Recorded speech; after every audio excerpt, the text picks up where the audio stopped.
Terima kasih pemirsa Anda masih bersama kami dalam MNC News Prime. 3 terdakwa pembunuhan berencana Brigadir Yosua, Richard Eliezer, Ricky Rizal, dan Kuat Ma'ruf kembali menjalani sidang lanjutan di Pengadilan Negeri Jakarta Selatan. 7 saksi yang hadir, diantaranya 4 terdakwa obstruction of justice, serta 3 orang saksi yang juga merupakan anggota Polri.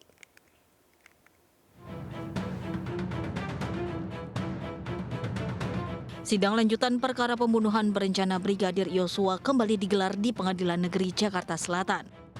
Sidang digabungkan untuk 3 terdakwa sekaligus, yaitu Richard Eliezer, Ricky Rizal, dan Kuat Ma'ruf.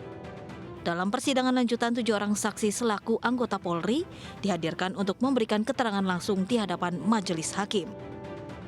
7 orang saksi yang hadir diantaranya 4 terdakwa obstruction of justice, diantaranya Agus Nur Patria, Arif Rahman Arifin, Cuk Putranto, dan Baikuni Wibowo. Selain itu, 3 orang saksi yang dihadirkan juga merupakan anggota Polri, yakni mantan Kabag Gakum Biro Provos Divpropam Polri, Kombes Sutanto Haris, Kepala Urusan Pelayanan Masyarakat Polri, Linggom Parasian Siahaan, serta sopir mantan Kasat Reskrim Polres Metro Jakarta Selatan AKBP Ridwan Soplanit, Audi Pratowo. Tadi itu kan hanya menjelaskan kaitannya dengan pemeriksaan awal pihak 3 terdakwa ini ya. Dan ketiga-tiganya ini memang awalnya langsung diperiksa di Paminal terkait dengan peristiwa yang ada, dan kemudian mereka menjelaskan terjadi tembak-menembak dan seterusnya lah. Termasuk ada gambar sketsa yang dibuat oleh Richard yang disampaikan ke Pak Kombes tadi ya. Ini kan kepentingan kami adalah terkait dengan korelasi antara keterangan saksi yang sebelumnya ya. Pertama itu kan saksi yang sudah dihadirkan itu dari penyidik dari Polres Jakarta Selatan terkait dengan barang bukti yang diambil alih atau disita oleh salah satu saksi yang bernama Kombes Santo yang hari ini dihadirkan. Dalam perkara ini, Richard Eliezer, Ricky Rizal, dan Kuat Ma'ruf didakwa telah melakukan perencanaan pembunuhan terhadap mantan ajudan istri Verdi Sambo, Brigadir Nofriansyah Yosua Huta Barat. Ketiganya dalam surat dakwaan juga disebut telah dijanjikan Verdi Sambo akan diberikan uang sejumlah 500 juta rupiah untuk Kuat Ma'ruf dan Ricky Rizal, serta 1 miliar rupiah untuk Richard Eliezer sebagai imbalan atas pembunuhan Brigadir Yosua. Dari Jakarta, tim liputan iNews melaporkan. Sementara 2 asisten rumah tangga Verdi Sambo dan Putri Chandrawati kembali mangkir dari panggilan untuk menjadi saksi di pengadilan. Keduanya adalah Sartini dan Rojiah. Sartini dan Rojiah sedianya akan bersaksi untuk terdakwa Richard Eliezer, Ricky Rizal, dan Kuat Ma'ruf pada Senin pagi. Dalam catatan, bukan kali ini saja kedua ART Verdi Sambo itu mangkir. Keduanya sempat dipanggil pada tanggal 7 dan 21 September lalu, tapi mereka tidak memenuhi panggilan. Belum ada pernyataan dari jaksa maupun kedua ART Verdi Sambo dan Putri Chandrawati ini terkait ketidakhadirannya di persidangan. Padahal keterangan keduanya sangat dinantikan untuk membuat kasus dugaan pembunuhan berencana terhadap Brigadir Nofriansyah Yosua Huta Barat kian terang benderang.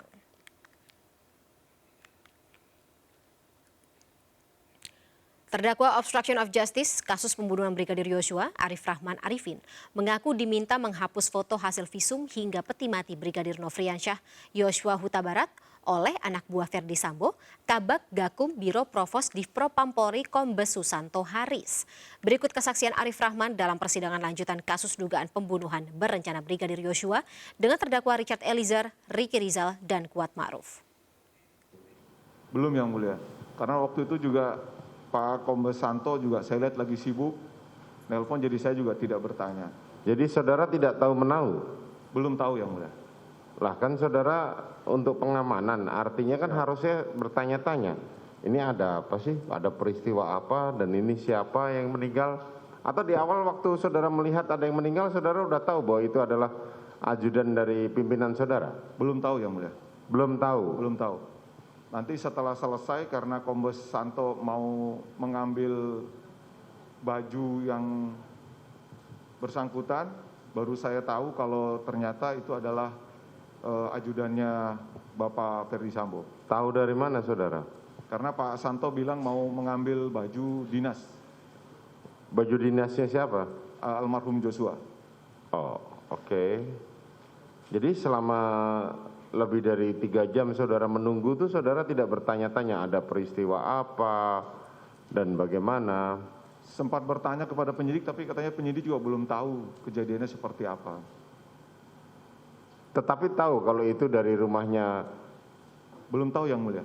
Belum Sampai tahu. ketika Kombes Santo pamit mau ke rumah. Oke. Kemudian setelah 3:30 selesai, saudara tahu itu jenazahnya Joshua, ajudan dari Verdi Sambo, apa yang saudara ketahui selanjutnya? Kemudian Pak Kombes Agus saya laporkan sudah mau selesai untuk otopsi. Beliau meminta saya untuk mencarikan peti jenazah, Yang Mulia. Kemudian Saya carikan di rumah sakit, saya lapor ada beberapa pilihan, kemudian Kombes Agus menyampaikan carikan yang terbaik yang ready dini hari itu. terus lanjutkan. Kami carikan, kemudian kami foto, beliau ACC, saya bayarkan, kemudian disiapkan Yang Mulia. Saudara beli di mana?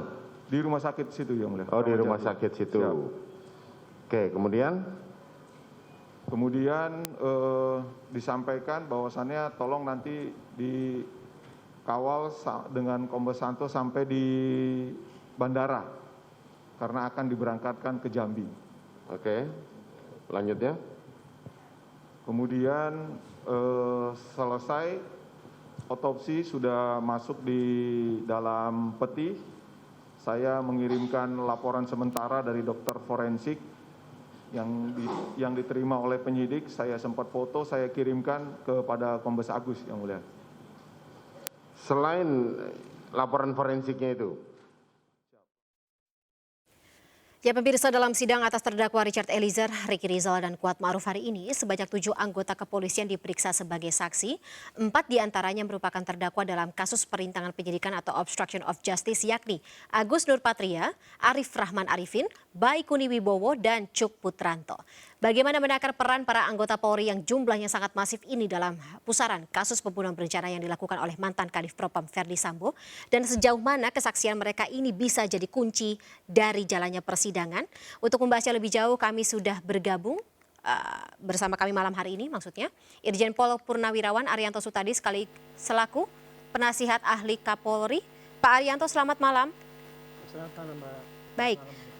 Pak Arianto, terima kasih sekali lagi atas waktunya bersama kami dalam MNC News Prime. Tapi yang ingin saya tanyakan juga, karena tadi ada fakta yang cukup mengejutkan katakanlah disebutkan dalam persidangan hari ini, di mana Arif Rahman Arifin mengaku ia disuruh atau mendapat instruksi dari Kabag Gakum Biro Provos Div Propam Polri Kombes Pol Susanto Haris, tapi sampai dengan saat ini namanya tidak muncul sama sekali dalam orang atau pihak yang diperiksa, ataupun ya lagi-lagi ditetapkan sebagai tersangka atas kasus ini, karena ini sudah bisa dikategorikan sebagai alterasi atau sabotase alat bukti kan, Pak Arianto? Ya, seperti saya sampaikan sejak awal daripada kejadian ini ya.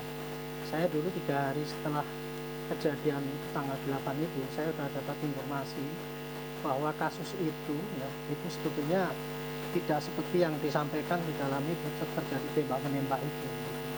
Dari dulu itu saya sudah dengar bahwa itu kasus itu sebetulnya yang disampaikan itu yang direkayasa.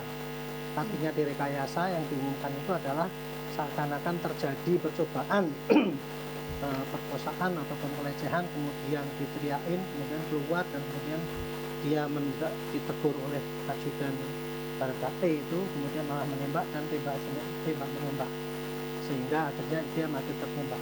Nah kemudian ternyata kan yang terjadi waktu itu, saya sudah dapat bocoran bahwa itu sebenarnya bukan itu terjadinya, tapi kejadiannya adalah Joshua itu meninggal, dan kemudian tempat kejadiannya di kronologisnya dikarang oleh Pak Sambo sendiri, kemudian diumumkan seakan-akan terjadi tembak menembak. Jadi di sini itu kasus itu sebenarnya kan kasus simpel tadinya, kasus pembunuhan terhadap Joshua, entah direncanakan apa tidak nanti kita lihat dalam pembuktian.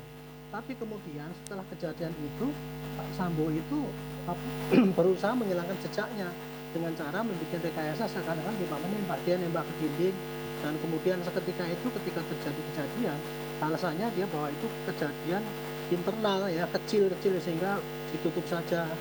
gitu. Jadi jangan sampai diumumkan keluar. Dan penanganan pertama kali itu semua dilakukan oleh anggotanya Pak Sambo.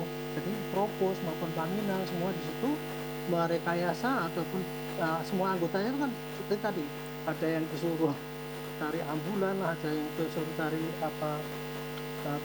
terbelo atau apa itu ya, peti mati dan sebagainya. Jadi di dalam kaitannya dengan kejadian satu perencanaan ataupun pembunuhan itu kan ada 4 ya, jelas ya, Pak Mahfud, Kuat, kemudian Baradae, Eliezer, Busiki, dan kemudian Ibu Chandrawati sendiri.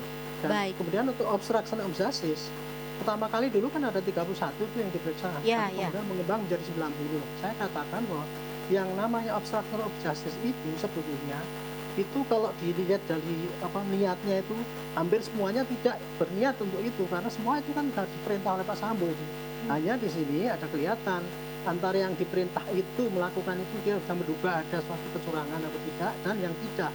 Seperti tadi itu yang disampaikan di dalam itu disuruh mencari peti mati, pesan dan sebagainya.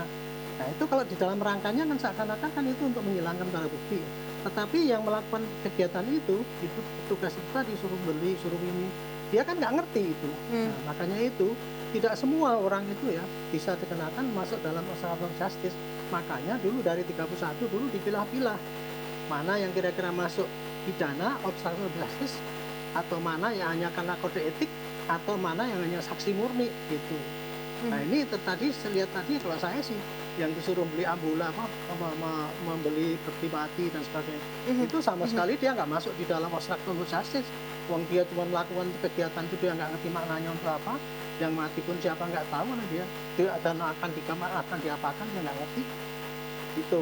Jadi kita harus beda-bedakan ya antara orang yang 90 kemarin itu jadi saksi atau tersangka yang terlibat di dalam pidana obstruction of justice itu tidak semuanya. Ada cuman paling membantu lah gitu. Mungkin seperti Pak Endra itu mungkin karena dia sangat kental. Tapi kalau yang bawah seperti ini, yang 4 itu baik ini dan sebagainya, itu menurut saya itu juga masih debatable itu. Apakah dia itu merusaknya rekaman, kemudian menghancurkan itu komputernya, itu memang tujuannya dia mengerti bahwa itu menghilangkan cerita sesungguhnya, itu masih harus nanti hakim. Makanya kan tadi kan hakim kan nanyanya kan detail itu. Kapan dia melihat, kapan dia coba lihat dulu waktu itu rekaman yang dihapus itu. Nah itu kan pintu untuk menentukan bahwa apakah mereka ini yang terlibat dalam kegiatan masing-masing ya, proses masing-masing. Apakah sudah masuk di dalam, ada niat, dia tahu perbuatan itu apa, itu yang menentukan dia nanti masuk dalam jeratan unsur pidana gitu. Oke.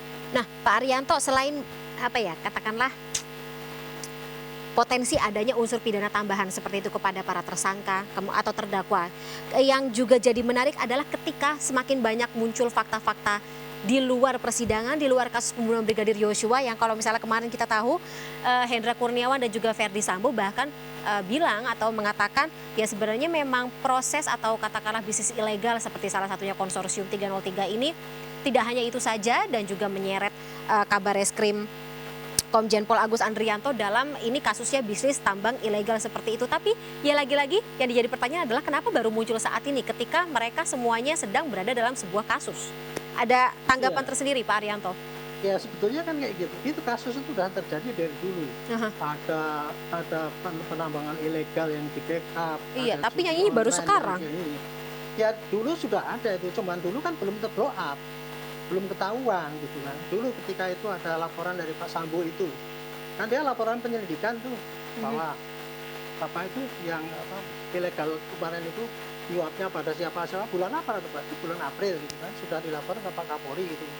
Nah, karena tidak terblow up keluar, ya tidak diketahui. Nah tapi kemarin begitu sampai ada kasus Sambo, itu saling buka kan itu kan, rahasia-rahasia yang selama ini ditutupin saling buka melalui media sosial. Indra juga ngomong gitu ya. Jadi saya kira ini kejadian ini bukan kok kenapa harus sekarang, ya karena sekarang baru ketahuan. Tapi kejadian itu sudah banyak lama yang terjadi. Apa karena Nating Tulus, Pak Arianto? Karena Nating Tulus keduanya memang sudah diberhentikan, di PTDH-kan dari polisi, terus baru bersuara? Saya kira sama-sama lah gitu lah. Mungkin dia kan merasa bahwa saya berbuat gini, mungkin ya kira-kira gini lah Pak Hendra misalnya. Saya bantu Pak Sambo kok kemudian saya kena. Nah kalau gitu kan yang berbuat kurang-kurang itu harus dibuka juga kan gitu. Nah dia juga membuka yang aib-aib ataupun rahasia-rahasia kekurangan dari orang lain yang dia punya pegang gitu. Nah, saya kira hal itu wajar saja itu terjadi dalam satu institusi ya, di mana banyak sekali pejabat dan kemudian banyak juga yang terlibat, masing-masing saling sandra gitu. Begitu saya kena gitu, seperti kalau orang kita naik motor lah, kita ditilang. Pak itu kok nggak ditilang kan, gitu, sering gitu ya. Ya. Kayak gitu yang terjadi kayak itu sekarang nih seperti itu. Ya mentalitasnya manusiawi juga sih ya Pak Arianto jadinya ya. Polisi kan manusia juga, ada polisi yang baik, ada polisi yang kurang baik. Gitu. Tapi jadinya pekerjaan rumah Pak Listio Sigit semakin banyak ya Kapolri Jenderal. Ya, sebetulnya sudah banyak sejak Pak Presiden bilang jangan ditutup-tutupi itu gitu. Pak Sigit mencoba semaksimal mungkin bagaimana membuka yang tertutup selama ini gitu. Tapi kan banyaknya yang harus buka itu jadi bingung juga itu. Mana ada luka lagi, ditutup lagi, tapi intinya diobati ini lagi. Buka lah, nggak usah itu kan. Gitu ya, apa adanya memang kayak gitu lah. Supaya polisi bisa bersih betul. Gitu. Ya, ada luka diobatin, ada luka lagi diobatin seperti itu ya Pak Arianto. Dan pura-pura nggak luka, nanti malah parah. Ya. Baik Pak Arianto, karena durasi kita terbatas, kita terpaksa sudahi dulu dialog kita pada malam hari. Tapi terima kasih sekali atas waktunya telah bergabung bersama kami malam hari ini Pak Irjen Pol Purnawirawan Arianto Sutadi, penasihat ahli Kapolri. Sehat selalu Bapak, kita jumpa lagi di kesempatan lainnya. Sampai jumpa.